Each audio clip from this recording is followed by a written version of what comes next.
Hello everyone. Today we are gonna learn about two different methods of fraction. That is, one will be the old method and one is the new method, which I'm gonna teach you today. In today's class, we'll be knowing how to do addition in fraction simple method and the old one which we used to follow it.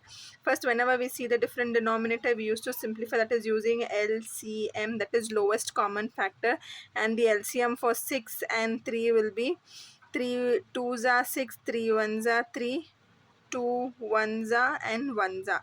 So LCM was 3 into 2 is 3 2s are 6. So when we get the LCM, what we used to do is we used to take each term and we used to simplify, and we have to get the same denominator. 6, how many times multiply will give you 6? 6 1s are 6. Whichever you take in the denominator, the same you will take it in the numerator as well. 1 1s are will give you 1. Then you have 2 by 3, multiply 3, how many times will give you 6? 3 2s are 6. And when you're taking something in the denominator, the same you will take it in the numerator as well. 2 2s are 4.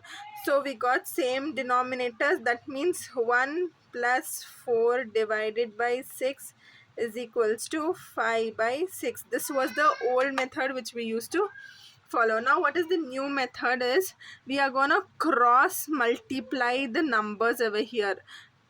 6 6 2s are, this is nothing but the butterfly method. 6 2s are will give you 12 and 3 1s are will give you 3. So 3 plus 12, what is 3 plus 12? 3 plus 12 is 15.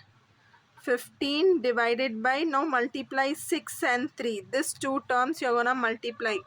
6 3s are 18, and then you will check whether this both will go in any table and further simplify. So this will be further simplified by 3 table. 3 5s are 15, 3 6s are 18. So your answer is 5 by 6.